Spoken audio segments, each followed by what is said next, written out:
Bismillahirrahmanirrahim. Assalamualaikum warahmatullahi wabarakatuh.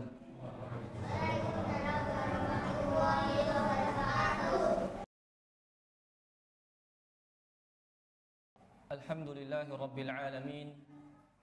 Wassalatu wassalamu ala mab'uthi rahmatan lil alamin. Nabiyyina Muhammad sallallahu alaihi wa ala alihi wa ashabihi wa man tabi'ahum bi ihsanin ila yaumiddin, amma ba'd. Alhamdulillah, kita bersyukur kepada Allah subhanahu wa ta'ala karena tidak lama lagi jika memang Allah subhanahu wa ta'ala tetap memberikan kita nikmat umur, kita akan menjumpai malam-malam terakhir dari bulan suci Ramadan. Malam di mana Rasulullah SAW mengikat kencang sarungnya agar tetap bersemangat dalam ibadah, membangunkan keluarganya untuk menghidupkan setiap malam dari malam-malam terakhir pada bulan suci Ramadan. Maka momen-momen saat ini adalah momen-momen yang tepat untuk kita semua memohon taufik serta rahmat kepada Allah Subhanahu wa taala agar di penghujung Ramadan Allah Subhanahu wa taala senantiasa memberikan kita keistiqomahan dari kebaikan-kebaikan yang telah kita kerjakan, dan Allah Subhanahu wa taala memberi kita ampunan pada bulan suci Ramadan. Amin ya rabbal alamin. Jamaah rahimani Allah wa iyyakum. Pada kesempatan yang mulia ini kita akan mengangkat suatu tema yang sangat penting, yang mana hal ini berkaitan dengan senjata seorang mukmin. Apakah itu para jamaah? Apalagi senjata seorang mukmin kalau bukan berdoa kepada Allah Subhanahu wa taala.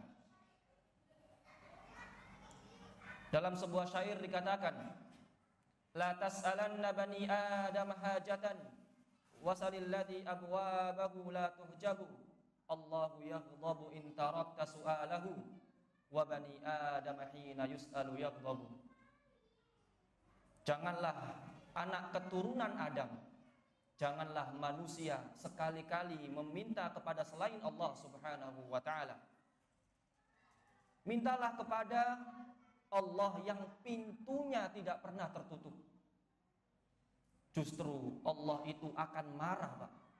Allah akan murka kepada kita tatkala kita jarang meminta kepada Allah, tatkala kita jarang berdoa kepada Allah Subhanahu wa ta'ala.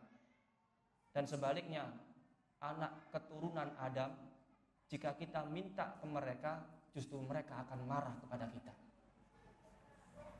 Saking pentingnya doa ini para jamaah rahimani Allah wa iyyakum. Rasulullah sallallahu alaihi wasallam bersabda, liyas'ala ahadukum rabbahu hajatahu aw hawaijahu kullaha hatta yas'alahu shish'a na'lihi idan qata' wa hatta yas'alahu al-milh. Hendaklah salah seorang di antara kalian meminta kepada Allah seluruh kebutuhan-kebutuhannya, sampai-sampai meminta tali sendalnya yang terputus, dan meminta kepada Allah garam dapurnya yang habis. Maka para jamaah rahimani Allah wa iyyakum, inilah pentingnya doa. Maka tak heran jika kesyirikan yang paling berbahaya di muka bumi, tatkala seorang hamba berani meminta kepada selain Allah Subhanahu wa ta'ala.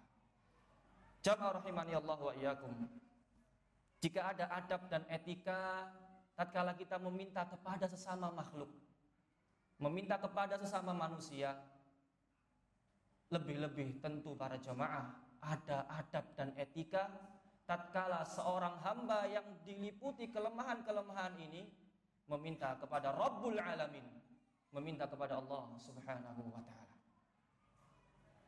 Kita saja, Pak, kalau mau mengajukan proposal dana, proposal perizinan, ada poin-poin yang harus benar-benar kita perhatikan.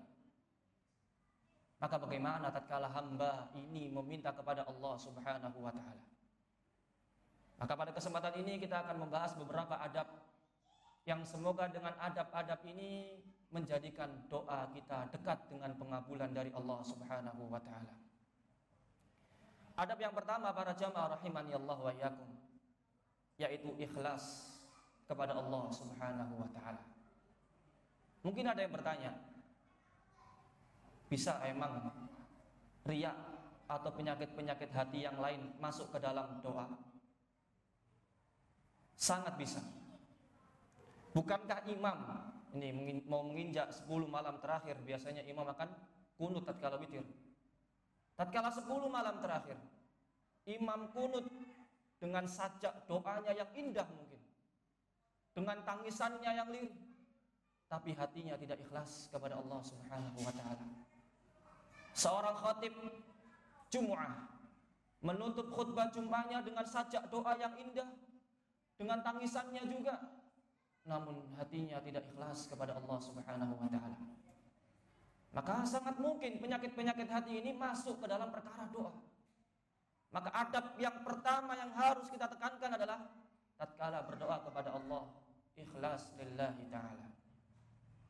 Kemudian yang kedua para jamaah rahimani Allah wa iyyakum, hendaklah kita berdoa dengan nama-nama Allah Subhanahu wa taala yang indah, yang sesuai dengan apa yang kita minta kepada Allah Subhanahu wa taala. Allah Subhanahu wa taala berfirman, walillahil asmaul husna fad'uhu biha. Hanya milik Allah asmaul husna, maka berdoalah kepadanya dengan menyebut asmaul husna itu. Misal, kalau kita ingin meminta anugerah kepada Allah, kita katakan, innaka antal wahhab, sesungguhnya engkau maha pemberi anugerah.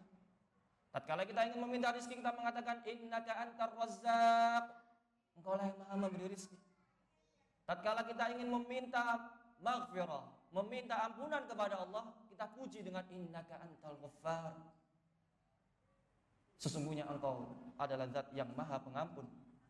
Kalau memang tidak mengerti bahasa Arabnya, mungkin bisa menggunakan bahasa Indonesia dulu, memuji Allah Subhanahu wa taala dengan tetap berikhtiar untuk memahami bahasa Arabnya, karena biar lebih enak tatkala kita berdoa di saat sujud salat kita. Kemudian adab yang ketiga para jamaah rahimani Allah wa iyyakum, yang mungkin sering kita lupakan, yaitu bersolawat kepada Nabi sallallahu alaihi wasallam sebelum berdoa. Nabi sallallahu alaihi wasallam pernah mendengar seorang memanjatkan doa dalam salatnya, tapi dia enggak sholawat dulu sebelum berdoa. Maka Rasulullah sallallahu alaihi wasallam mengatakan, orang ini tergesa-gesa dalam doanya. Kemudian beliau memanggilnya dan menegur sahabat ini sambil mengatakan kepada sahabat-sahabat yang lain, jika salah seorang di antara kalian berdoa, maka mulailah dengan memuji Allah dengan pujian-pujian yang tadi, innaka antal wahhab, innaka antar razzaq, dan pujian-pujian yang lain. Kemudian bersalawat kepada Nabi sallallahu alaihi wasallam, baru minta doa yang kamu inginkan. Maka para jamaah rahimani Allah wa iyyakum, urutan doa yang terbaik adalah yang pertama kita memuji Allah Subhanahu wa taala, kedua bersalawat kepada Nabi sallallahu alaihi wasallam, dan ketiga baru meminta hajat kita, meminta cita-cita kita, meminta kebutuhan kita. Bahkan Syekh bin Baz rahimahullahu taala pernah ditanya, bolehkah orang berdoa ketika sujud sebelum doa itu bersalawat kepada Nabi sallallahu alaihi wasallam? Maka Syekh bin Baz rahimahullah mengatakan, urutan tadi, memuji Allah, bersalawat kepada Nabi, baru minta kepada Allah, itu dalam segala situasi dan kondisi. Maka para jamaah rahimani Allah wa iyyakum, bisa kita amati tatkala salat jenazah.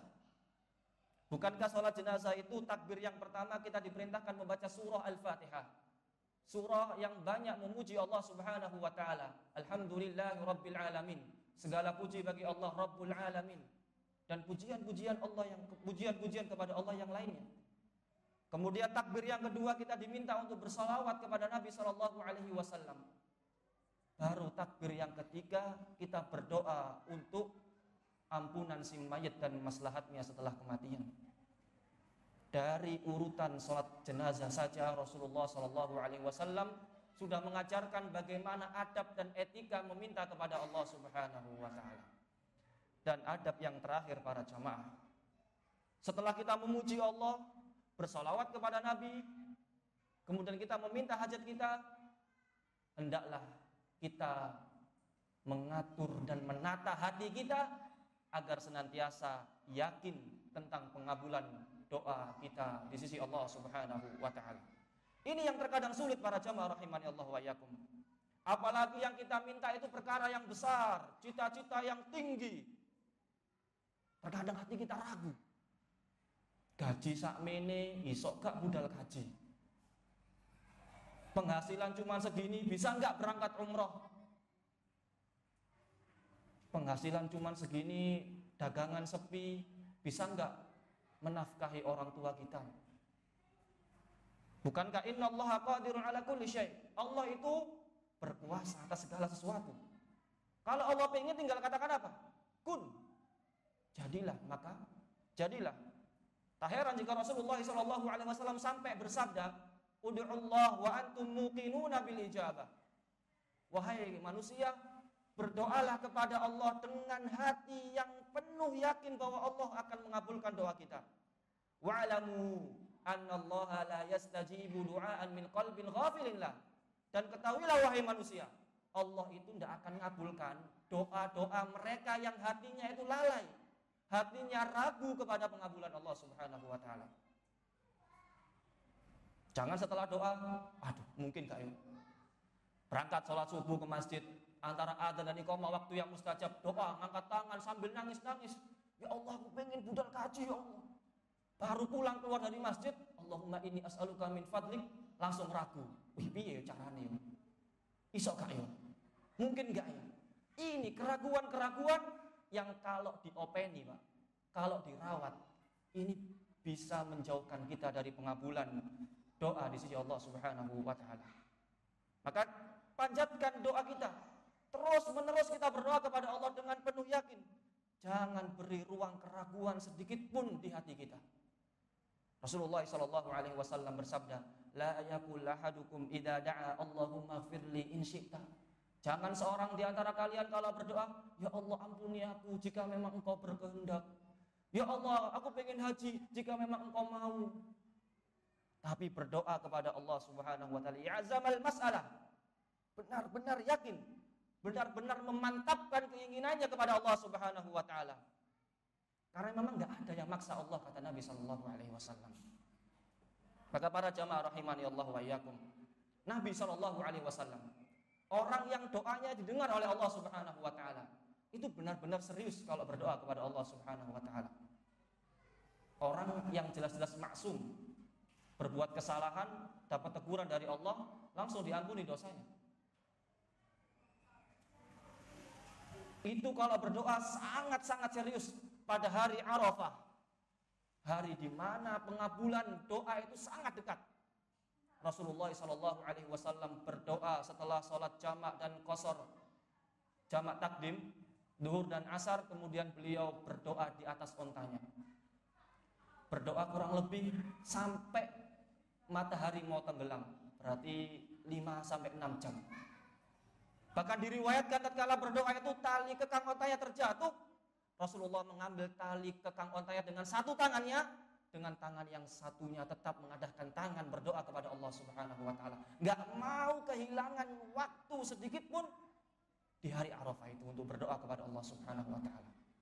Bahkan tatkala perang Badr di hadapan Abu Bakar Siddiq radhiyallahu taala anhu, Rasulullah sallallahu alaihi wasallam terus-menerus berdoa agar peperangan ini dimenangkan oleh Allah Subhanahu wa taala, sampai ridanya jatuh. Rasulullah enggak sadar. Sampai Abu Bakar ngomong, cukup, insya Allah Allah akan kabulkan doamu. Ini Nabi SAW. Kadang-kadang kita aja antara adzan dan iqamah cuma 4 menit bingung mau minta apa lagi kepada Allah. Wih, entek stop doa nih. Sudah habis. Padahal Rasulullah SAW mengatakan, hattal milh, sampai garam dapur itu minta kepada Allah Subhanahu wa taala. Kenapa? Agar menunjukkan bahwa kita memang benar-benar fakir, benar-benar membutuhkan Allah Subhanahu wa taala. Aqulu qouli hadza wa astaghfirullah li wa lakum wa lisairil muslimina min kulli dhanbin fastaghfiruhu innahu huwal ghafurur rahim. Assalamualaikum warahmatullahi wabarakatuh.